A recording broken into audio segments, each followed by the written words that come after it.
Isaiah chapter 11 verse 9. For the earth shall be full of the knowledge of the Lord, as the waters covers the sea.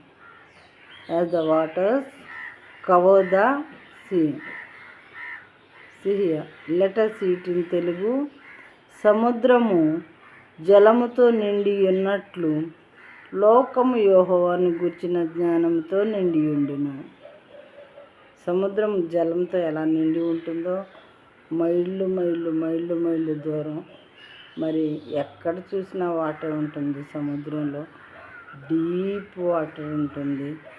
అలాగే మరి లోకం మొత్తం కూడా మరి యెహోవాను గుర్చిన జ్ఞానంతో నిండి ఉంటుందంట. ప్రియమైన వారలారా, ఇది జీవగ్రంథంలో లిఖించబడి ఉన్నది వాక్యము.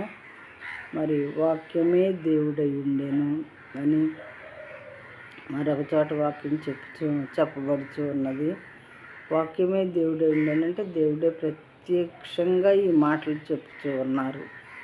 కొంతమంది సహోదరులు తెలియక మరి క్రిస్టియన్స్ లేకుండా అయితే బాగుంటుంది, క్రిస్టియన్స్ లేకుండా చేస్తే బాగుంటుంది, ఇలా ఆలోచిస్తూ ఉంటారు. అది దేవుడు చెప్పిన మాటలు కాబట్టి ప్రియమైన వారలారా, దేవునికి వ్యతిరేకమైన పనులు మనం చేయలేము. సముద్రము జలంతో నిండి ఉన్నట్లు లోకము యెహోవాను కూర్చున్న జ్ఞానముతో నిండి ఉండును అని దేవుడే చెప్తూ ఉంటే మనకు తెలుసో తెలియకో మరి దానికి వ్యతిరేకమైనటువంటి ఆలోచనలు చేస్తూ ఉన్నాము. అయితే దేవునికి వ్యతిరేకమైనది ఏది నిలబడదు కనుక మనము ఆ విధమైనటువంటి ఆలోచన చేయటం వృధా అయి ఉంటుందని నేను అనుకుంటున్నాను. కేవలం వృధా మాత్రమే. ఎందుకంటే ఇక్కడ వాక్యము దేవుడు చెప్పేది కాబట్టి.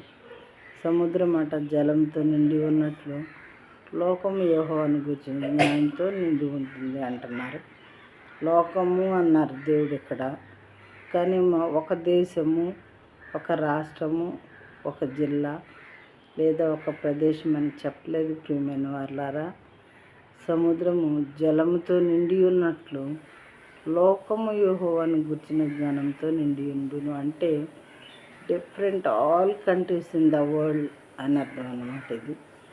అంతేగాని ఇది ఒక దేశానికి కానీ ఒక ప్రదేశానికి కానీ వర్తించేటటువంటి మాట కాదు. లోకము అన్నారు కాబట్టి we have to understand the word. మానవులు చేసే ప్రయత్నాలు అయితే మనం ఎంత కష్టపడైనా ఆపొచ్చు, కానీ ఇది సృష్టికర్త అయినటువంటి దేవుని వాక్యము కాబట్టి ఈ విధమైన ఆలోచన మనం అడ్డుకొనలేము ప్రియమైన వారలారా.